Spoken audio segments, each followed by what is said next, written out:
Hello and welcome বন্ধুরা, welcome to our channel GK with concept. আজকে আমরা পড়ব লক্ষ্মীকান্ত বেসড ইন্ডিয়ান পলিটির ফান্ডামেন্টাল রাইটস 7 নম্বর চ্যাপ্টার। আশা করি এই ভিডিওটা তোমরা পুরোটা দেখো, তাহলে ফান্ডামেন্টাল রাইট রিলেটেড কোনো ডাউট থাকলে তোমাদের ক্লিয়ার হয়ে যাবে। আর তার সাথে সাথে আপকামিং এক্সামসগুলোতে এই টপিক রিলেটেড যে কোনো কোয়েশ্চেন্স তোমরা ইজিলি সলভ করতে পারবে। তো ফান্ডামেন্টাল রাইটসে ফার্স্টে কিছু ইম্পর্টেন্ট ফ্যাক্ট দেখে নেব। ফান্ডামেন্টাল রাইট ভারতীয় সংবিধানে পার্ট 3 আন্ডারে 12 থেকে 35 নম্বর আর্টিকেলের আন্ডারে পড়ে। এই রাইটগুলো ভারতীয় সংবিধানে আমেরিকান কনস্টিটিউশন থেকে বড় করা হয়েছে এবং এটাকে ম্যাগনা কার্টা হিসাবে ডেসক্রাইব করা হয় ভারতীয় সংবিধানে। এবার বলা হচ্ছে fundamental rights are not absolute but qualified. এই কথাটার অর্থ স্টেটগুলো চাইলে কোনো রিজনেবল রেস্ট্রিকশনস ফান্ডামেন্টাল রাইটগুলোর উপর ইম্পোজ করতে পারবে, যদিও সেই রেস্ট্রিকশনগুলো রিজনেবল হবে কিনা সেটা ডিসাইড করবে কোর্ট। এর সাথে সাথে বলা হচ্ছে some of them are negative while others are positive in nature. Negative বলা হচ্ছে কারণ স্টেট অথরিটিগুলোর এক্ষেত্রে কিছু লিমিটেশনস থাকে, ফান্ডামেন্টাল রাইট রিলেটেড কিছু লিমিটেশনস থাকে, তাই জন্য সেটা নেগেটিভ ইন নেচার। আর পজিটিভ ইন নেচার কারণ এক্ষেত্রে ভারতীয় সংবিধানে সকল ব্যক্তিদের জন্য কিছু সার্টেন প্রিভিলেজেস, কিছু নিশ্চিত কিছু প্রিভিলেজেস দেওয়া হয়েছে ফান্ডামেন্টাল রাইটস এর রেসপেক্টে, তাই জন্য এগুলো পজিটিভ ইন নেচার। এরপর বলা হচ্ছে fundamental rights are justiciable in nature এবং also defended and guaranteed by the supreme court. অর্থাৎ ফান্ডামেন্টাল রাইটসের যদি কোনো রকম ভায়োলেশন হয় তাহলে সেটা কোর্টে এনফোর্সিয়েবল এবং কোর্টে জাস্টিসিয়েবলও, এবং সুপ্রিম কোর্ট সেটা ডিফেন্ড করবে এবং গ্যারান্টিড করবে। এরপর কি বলা হচ্ছে fundamental rights are not permanent, the parliament can curtail or repeal them by amending a constitutional amendment act. এখানে এই পার্লামেন্ট শব্দটা ইম্পর্টেন্ট, কারণ ফান্ডামেন্টাল রাইটস কখনো কাটল বা রিপিল করতে পারবে। এই রিলেটেড 4টে অপশন দেবো আমাদের পরীক্ষায়। কে রিপিল, কোনো ফান্ডামেন্টাল রাইট কাটল বা রিপিল করতে পারবে, কে পার্লামেন্ট নাকি প্রেসিডেন্ট নাকি ভাইস প্রেসিডেন্ট নাকি প্রাইম মিনিস্টার? সেক্ষেত্রে আনসার কিন্তু পার্লামেন্ট হবে। অর্থাৎ পার্লামেন্ট চাইলে ফান্ডামেন্টাল রাইটকে কাটল বা রিপিল করতে পারবে, কিন্তু কনস্টিটিউশনাল অ্যামেন্ডমেন্ট অ্যাক্ট জারি করতে হবে। অর্থাৎ কোনো অর্ডিনারি লয়ের দ্বারা ফান্ডামেন্টাল রাইটকে কাটল বা রিপিল করা সম্ভব নয়, অর্থাৎ কিছু অ্যাডিশন বা অল্টারেশন করা পসিবল নয় ফান্ডামেন্টাল রাইটের মধ্যে। এরপর বলা হচ্ছে fundamental rights are suspended during the operation of national emergency except article 20 and 21। অর্থাৎ আর্টিকেল 20 যেখানে বলা হয়েছে protection in respect of conviction for offences, আর আর্টিকেল 21 এখানে বলা হয়েছে protection of life and personal liberty. এই দুটো আর্টিকেল ন্যাশনাল এমার্জেন্সি যখন জারি থাকবে তখন এই দুটো ফান্ডামেন্টাল রাইটের আন্ডারে এই দুটো আর্টিকেল সম্পূর্ণরূপে সাসপেন্ড করা হবে। আর ন্যাশনাল এমার্জেন্সি আমরা জানি মূলত 3 ভাবে জারি করা হতে পারে। একটা হচ্ছে গ্রাউন্ডস অফ ওয়ার অথবা এক্সটার্নাল অ্যাগ্রেশন এবং গ্রাউন্ড অফ আর্মড রেবেলিয়ন, যেটা আগে ইন্টারনাল এমার্জেন্সি হিসেবে আমরা জানতাম। অর্থাৎ এক্ষেত্রে গ্রাউন্ড অফ ওয়ার এবং এক্সটার্নাল অ্যাগ্রেশন এই দুভাবে যদি ফান্ডামেন্টাল রাইট জারি করা হয় তবেই শুধুমাত্র আর্টিকেল 19 সাসপেন্ড করা হবে। ফান্ডামেন্টাল রাইটের আন্ডারে আর্টিকেল 19টা সাসপেন্ড করা যাবে। অর্থাৎ ন্যাশনাল এমার্জেন্সি যদি গ্রাউন্ড অফ ওয়ার এবং এক্সটার্নাল অ্যাগ্রেশনের দ্বারা জারি করা হয় তবেই আর্টিকেল 19 সাসপেন্ড হবে। আর্টিকেল 19 আন্ডারে 6টা ফ্রিডম আছে, এর পরে আমরা দেখব। এর সাথে সাথে ইন্টারনাল এমার্জেন্সি অর্থাৎ আর্ম রেবেলিয়ন, যে ইন্টারনাল এমার্জেন্সি আগে ছিল এখন সেটাই নাম পরিবর্তন, আর্ম রেবেলিয়ন করা আছে। আর্ম রেবেলিয়নের রেসপেক্টে যদি ন্যাশনাল এমার্জেন্সি জারি করা হয় সেক্ষেত্রে কিন্তু আর্টিকেল 19কে সাসপেন্ড করা যাবে না, কিন্তু সব ক্ষেত্রেই আর্টিকেল 20 এবং আর্টিকেল 21 দুটোই সাসপেন্ড হয়ে যাবে। এরপর ফান্ডামেন্টাল রাইটে কনস্টিটিউশনাল অ্যামেন্ডমেন্ট অ্যাক্টের দ্বারা অনেক আর্টিকেল অ্যাড করা হয়েছে। তার মধ্যে একটা আর্টিকেল ইম্পর্টেন্ট, আর্টিকেল 31 বি, যেখানে বলা হয়েছে 9th শিডিউলের আন্ডারে কিছু যে সার্টেন অ্যাক্ট আর রেগুলেশনস আছে সেগুলোর ভ্যালিডেশন কতটা, ভ্যালিডেশনের রেসপেক্টে আর্টিকেল 31 বিতে বলা হয়েছে। এরপর যখন সংবিধান এনফোর্স করা হয়েছিল, সংবিধানকে কমেন্টস করা হয়েছিল, তখন কিন্তু ভারতবর্ষের সংবিধানে মূলত 7টা ফান্ডামেন্টাল রাইট ছিল। কি কি আমরা দেখে নেব নেক্সট স্লাইডটা। প্রথমেই আর্টিকেল 14 থেকে 18তে বলা হয়েছে রাইট টু ইকুয়ালিটি, আমরা জানি। এরপর আর্টিকেল 19 থেকে 22 রাইট টু ফ্রিডম, আর্টিকেল 23 থেকে 24 রাইট এগেনস্ট এক্সপ্লয়টেশন, আর্টিকেল 25 থেকে 28 right to freedom of religion, article 29-30 cultural and educational right, and article 31 right to property, আর article 32 right to constitutional remedies. কিন্তু right to প্রপার্টিটা সংবিধান থেকে 1978 44th constitutional amendment অ্যাক্টের দ্বারা সম্পূর্ণরূপে delete করা হয়েছে এবং রাইট টু প্রপার্টি এখন আর ফান্ডামেন্টাল রাইট নয়, এটা এখন লিগাল রাইট হয়ে গেছে ভারতবর্ষের সংবিধানে। Right to property is a now legal right, এবং এটা আর্টিকেল 300 এর আন্ডারে আছে, যেটা পার্ট 12তে পড়ে ভারতীয় সংবিধানে। সুতরাং অ্যাট প্রেজেন্ট ভারতবর্ষের সংবিধানে 6টা ফান্ডামেন্টাল রাইট রয়েছে। এরপর ফান্ডামেন্টাল রাইটগুলো আমরা পরপর দেখে নেব স্ক্রিনে। ফার্স্টেই রাইট টু ইকুয়ালিটি, আর্টিকেল 14 থেকে 18তে বলা হয়েছে। আর্টিকেল 14তে equality before law and equal protection of law. Equality before লটা ইউকে থেকে বড় করা হয়েছে এবং ইকুয়াল প্রোটেকশন অফ লটা ইউএস এর সংবিধান থেকে অ্যাডপ্ট করা হয়েছে। আর্টিকেল 15তে কি বলা হয়? Prohibition of discrimination on the grounds of religion, race, caste, sex or place of birth. Article 16 বলা হয় equality of opportunity in matters of public employment. Article 17 abolition of untouchability and prohibition on its practice. Article 18তে abolition of titles except military and academic title. এই ফার্স্টের আর্টিকেলটা, article 14 বাদ দিয়ে বাকি 4টে article আমরা পাউট শব্দটা মাথায় রেখে আমরা কিন্তু পরপর সাজাতে পারি। পাউট অর্থাৎ পি ফর প্রহিবিশন, ও অর্থাৎ opportunity in matters of public employment, ইউ আনটাচেবিলিটি এবং টি ফর টাইটেলস। এইভাবে আমরা পরপর মাথায় রাখতে পারি। এরপর রাইট টু ফ্রিডম, আর্টিকেল 19 থেকে 22-এ বলা আছে ফ্রিডম। আর্টিকেল 19-এ প্রথমে 6টা ফ্রিডম সম্পর্কে বলা হয়েছে। ফার্স্টে right to freedom of speech and expression, article 19-এ assembly, freedom of association, freedom of movement, freedom of residence এবং ফ্রিডম অফ প্রফেশন, আর্টিকেল 19-এ বলা হয়েছে। এছাড়াও কি বলা হয়েছে? আর্টিকেল 20-তে protection in respect of conviction for offences, article 20-তে বলা হয়েছে, যেটা ন্যাশনাল এমার্জেন্সির সময় কিন্তু আর্টিকেল 20 আর আর্টিকেল 21 এই দুটো কিন্তু সম্পূর্ণরূপে অ্যাব্রোগেট করা হয়। আর্টিকেল 21-এ কি বলা হয়? Protection of life and personal liberty. Article 21-এর এতে বলা হয়েছে রাইট টু এলিমেন্টারি এডুকেশন। এই কোয়েশ্চেন, এটা আমাদের পরীক্ষায় খুব আসে। আর্টিকেল 21-এর এ কততম কনস্টিটিউশনাল অ্যামেন্ডমেন্ট অ্যাক্টের দ্বারা ভারতীয় সংবিধানে অ্যাড করা হয়েছে? 86 কনস্টিটিউশনাল অ্যামেন্ডমেন্ট অ্যাক্ট 2002-তে আর্টিকেল 21-এর এতে a fundamental right to elementary education fundamental রাইটে অ্যাড করা হয়েছে।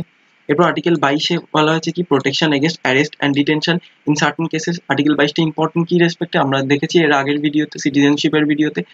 অর্থাৎ এই আর্টিকেল 22টা এনিমি এলিয়েনদের জন্য কিন্তু এই আর্টিকেল 22টা প্রযোজ্য নয়। ফ্রেন্ডলি এলিয়েনদের জন্য প্রযোজ্য হলো, এনিমি এলিয়েনদের জন্য আর্টিকেল 22 কিন্তু প্রযোজ্য নয়। এরপর এগেনস্ট এক্সপ্লয়টেশন আর্টিকেল 23 থেকে 24-এ বলা হয়েছে। 23-এ বলা হচ্ছে prohibition of traffic in human beings and forced labour, article 23-এ। আর্টিকেল 24-এ prohibition of employment of children in factories etcetera. এরপর আর্টিকেল 25 থেকে 28-এ কি বলা হয়েছে?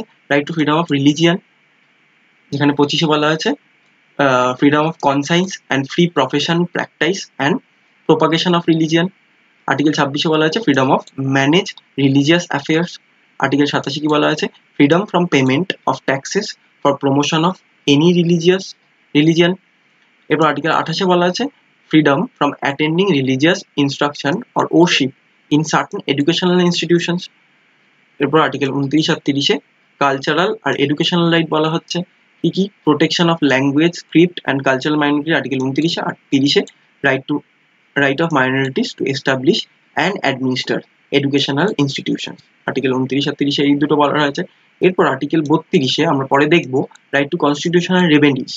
এখানে বেসিক্যালি 5টা রিটের কথা বলা হয়েছে। কি কি? হেভিয়াস কর্পাস, ম্যান্ডামাস, প্রহিবিশন, সার্টিউরারি এবং কোয়ারেন্টো। এই 5টা রিটের কথা আর্টিকেল 32-এ বলা হয়েছে। এর সাথে সাথে আমাদের এইখানে মাথায় রাখতে হবে আর্টিকেল 15, আর্টিকেল 16,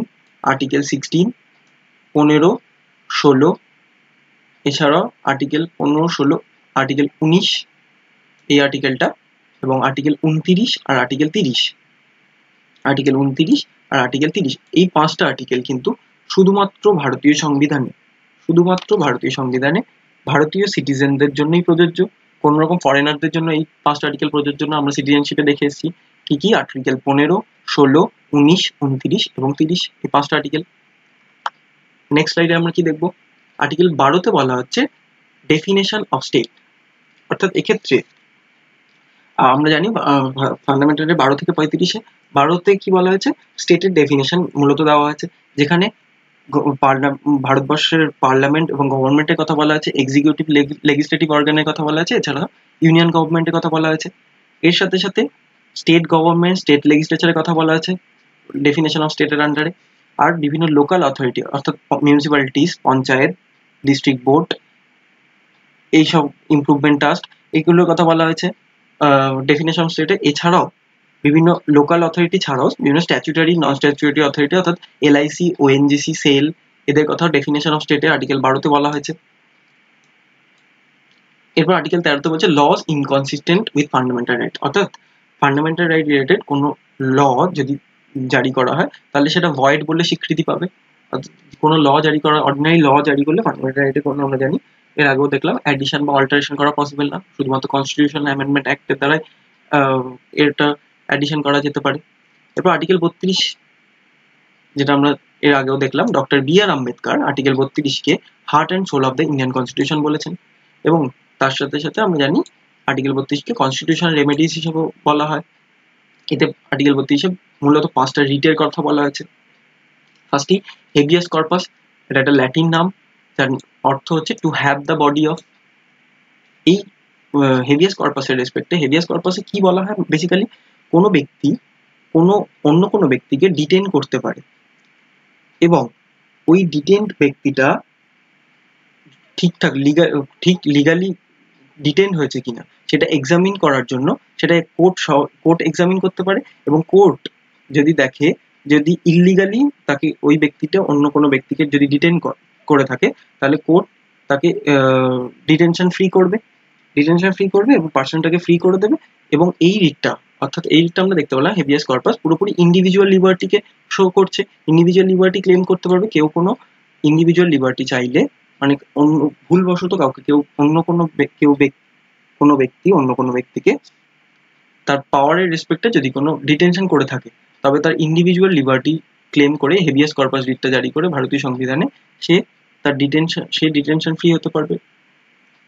এরপর ম্যান্ডামাস, এটাও একটা ল্যাটিন ওয়ার্ড, যার মানে হচ্ছে, যার অর্থ উই কমান্ড। এখানে বলা হচ্ছে কোনো পাবলিক অফিসিয়ালকে কোর্ট চাইলে এই রিটটা ইস্যু করে, এই রিটটা জারি করে পাবলিক অফিসিয়ালকে জিজ্ঞেস করতে পারবে, আস্ক করতে পারবে তার অফিসিয়াল ডিউটি সে ঠিকঠাক পারফর্ম করতে পারছে কিনা, বা সে যদি অফিসিয়াল ডিউটি পারফর্ম না করতে পারে, সে যদি ফেল হয় অথবা যদি পারফর্ম করতে রিফিউজ করে, সেক্ষেত্রে ম্যান্ডামাস রিটটা জারি করে কোর্ট তাকে জিজ্ঞেস করতে পারবে। প্রহিবিশন অর্থাৎ টু ফরবিট, প্রহিবিশন অর্থাৎ প্রহিবিট কথাটা থেকে এসেছে প্রহিবিশন কি, এই রিটটা জারি করে কোর্ট কি করতে পারবে, যদি কোনো ক্রিমিনাল কেস বা কোনো অফেন্সেস যদি হয়ে থাকে কোনো একটা নির্দিষ্ট জায়গায়, তাহলে কোর্টের ক্ষেত্রে বলা আছে তাদের সে জুরিসডিকশন এক্সিড করে অন্য কোনো জায়গায় যেতে পারবে না। অর্থাৎ যদি কোনো ট্রাইবাল এরিয়ায় হয় তাহলে সেখানে ট্রাইব্যুনাল কোর্টগুলো ফার্স্ট প্রায়োরিটি পাবে, যদি কোনো লোয়ার কোনো এরিয়ায় হয় তাহলে লোয়ার কোর্টগুলো, এছাড়াও অন্য কোনো স্টেটের জায়গায় তাহলে হায়ার কোর্ট প্রাধান্য পাবে। অর্থাৎ তাদের জুরিসডিকশন এক্সিড করে প্রথমেই সে ট্রাইব্যুনাল এরিয়ায় হলে সেটা হাইকোর্টে নিয়ে আসা যাবে না, জুরিসডিকশনকে এক্সিড করা যাবে না।